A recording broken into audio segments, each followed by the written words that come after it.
सरस्वती शिक्षा समिति पाली के ऑनलाइन शिक्षण में आज अपन कक्षा एकादशी में हिंदी साहित्य में अध्याय संख्या 8 में नागार्जुन, जिनका मूलतः नाम देखा जाए तो वेदनाथ मिश्र था।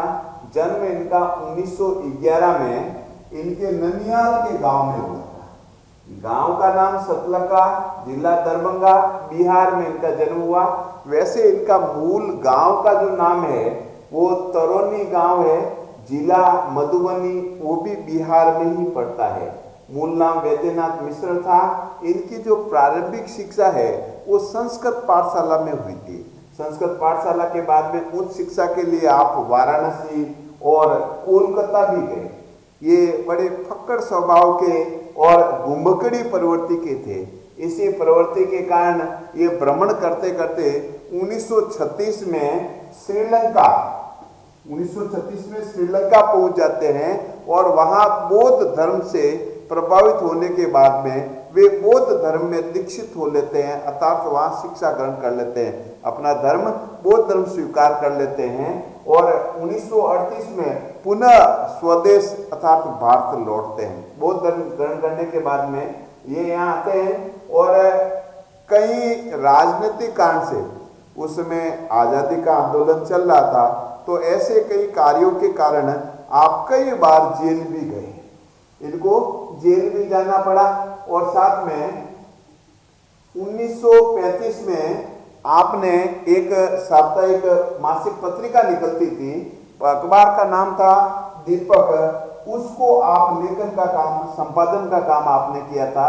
इनके बाद में 1942 से 43 में जिस समय आज़ादी का आंदोलन उफान पर था, अंग्रेजों भारत छोड़ो आंदोलन चल रहा था, उस समय विश्व बंधु एक साप्ताहिक अखबार निकलता था, उसमें आपने लेखन का काम आरंभ किया था।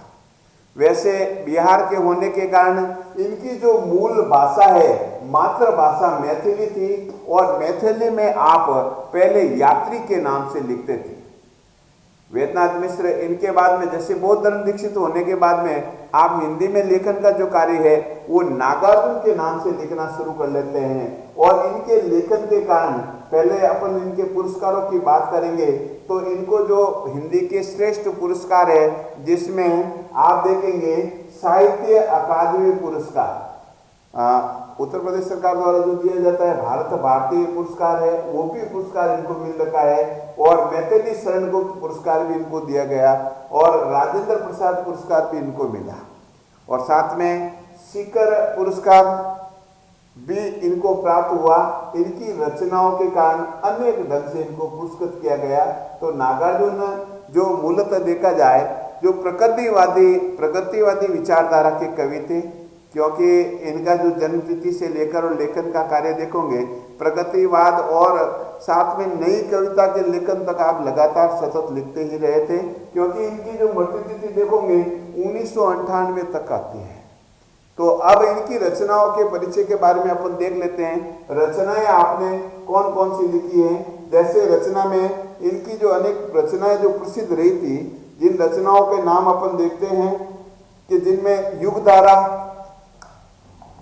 प्यासी पतरई आंखें, सतरंगी पंखों वाली, तालाब की मछलियां, हजार हजार बाहों वाली, और तुमने कहा था, पुरानी जूतियों का कोरस, आखिर ऐसा क्या कह दिया, रत्न गर्भा, ऐसे भी हम क्या, ऐसे भी तुम क्या, पक्का है कटहल।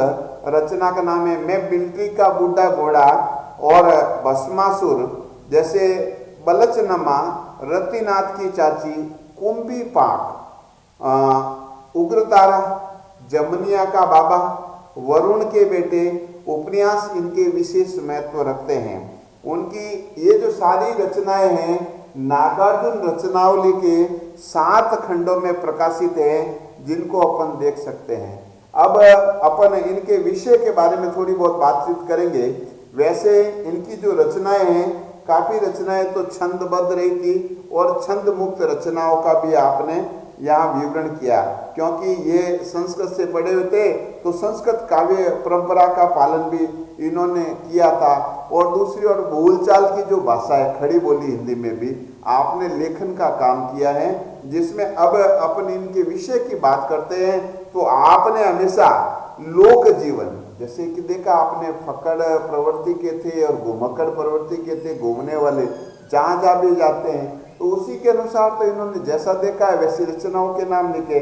तो उन्होंने वर्तमान समय में जो समकालीन राजनीति चल रही थी, अंग्रेजों और भारतीयों के साथ में जो घमासान मच रहा था आज़ादी के लिए, उन विषयों को लेकर भी आपने विषय लिखे हैं। और विषय की विविधता के कारण नागार्जुन ने अपनी इस रचना में हमेशा विषय की विविधता रखी और साथ में जैसे नई नई नई बातों को आयाम देते हुए नए संसार की रचनाएं लोगों के सामने प्रस्तुत की थी, वैसे ये छायावादोत्तर कवियों में श्रेष्ठ कवि माने जाते हैं।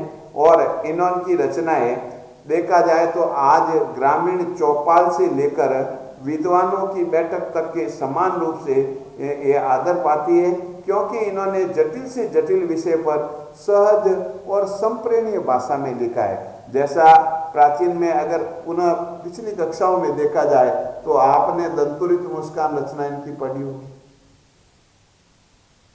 ये रचना पढ़ने के बाद में देखेंगे तो वहां इन्होंने जैसा सहज देखा था वैसा ही लिख दिया। तो यहाँ जो आपके यहाँ कविता एक ली गई है, बादल को गिरते देखा, ये पहाड़ों में हिमालय पर्वत में गए होंगे तो वहाँ पहाड़ों के बीच में बादलों को छाए हुए देखा होगा, चारों तरफ ऊंचे ऊंचे पहाड़ थे तो वहाँ बादल घिरे हुए, ऐसी स्थिति में देखकर इन्होंने रचना लिख डाली, बादल को गिरते देखा। उसका जो मूल सार के रूप में अपन देखेंगे, जिसको अपन आज व्याख्या के समय में प्रसंग जो बनाते हैं, प्रसंग जो लिखते हैं, उस प्रसंग का जो विषय रहेगा कि यहाँ पर बादल मूल रूप से कोमल और कठोर स्वभाव, बादल का जो स्वभाव है कई कोमलता को लिए हुए हैं, कई कठोरता को लिए। कठोरता हम जैसे देखेंगे हिमालय जितना ऊंचा पर्वत होता है, उन पर्वतों के बीच में भी वो बादल वहां तक पहुंच जाते हैं, अर्थात वे कठोर और दृढ़ निश्चय होते हैं, इसीलिए वहां तक पहुंच पाते हैं। और इनके बाद में वहां रहने वाले उन बर्फीली हिमालय की घाटियों और झीलों, झरनों और देवदार के जंगलों के बीच में वहां रहने वाले जंगल में किन्नर और किन्नरियों के साथ में उनको जीवन को भी यथार्थ जीवन देने वाले, उनके लिए भी बरसकर उनको जीवन देने वाले बताया है, इसीलिए इनको कोमलता को लिए हुए बताया है। अर्थात यहाँ बादलों की स्थिति कोमलता को लिए हुए और कठोरता को लिए हुए हैं, इन दोनों का चित्रण यहाँ पर कवि ने किया है। तो कवि निराला, जो सूर्यकांत त्रिपाठी निराला छायावाद के जो कवि थे, उन्हीं की ही परंपरा है, क्योंकि निराला का मूल विषय रहा था, अगर उनको पूछा जाए तो आपको किस पे लिखना पसंद है, तो निराला की पसंद तो बादल पे लिखना था। तो निराला की ही परंपरा थी, जिसी परंपरा का निर्वाह करते हुए इस कवि नागार्जुन ने बादल को गिरते देते देखा ये रचना लिखी है। मूलतः देखा जाए साफ साफ शब्दों में सीधा प्रसंग और विषय, आप प्रसंग क्या बना देंगे, प्रसंग यही बनेगा कि बादल का जो स्वरूप है कोमल भी होता है, कठोरता को लिए होता है। और कोमल कैसे है कि वहाँ रहने वाले जीव जंतुओं के लिए यथार्थ का जीवन देने वाला, इसीलिए कोमल स्वभाव वाला बताया। कठोरता का अर्थ है इतने विकट परिस्थिति में जहाँ बर्फ जमी हुई है, जहाँ हिमालय जितने ऊंचाई पे वहाँ तक में ये बादल पहुँचते जाते हैं, तो इनके वो कठोर स्वरूप का भी रूप यहाँ पर आता है। कल अपन आगे कविता को पढ़ना, पद्य में पढ़ना शुरू करेंगे।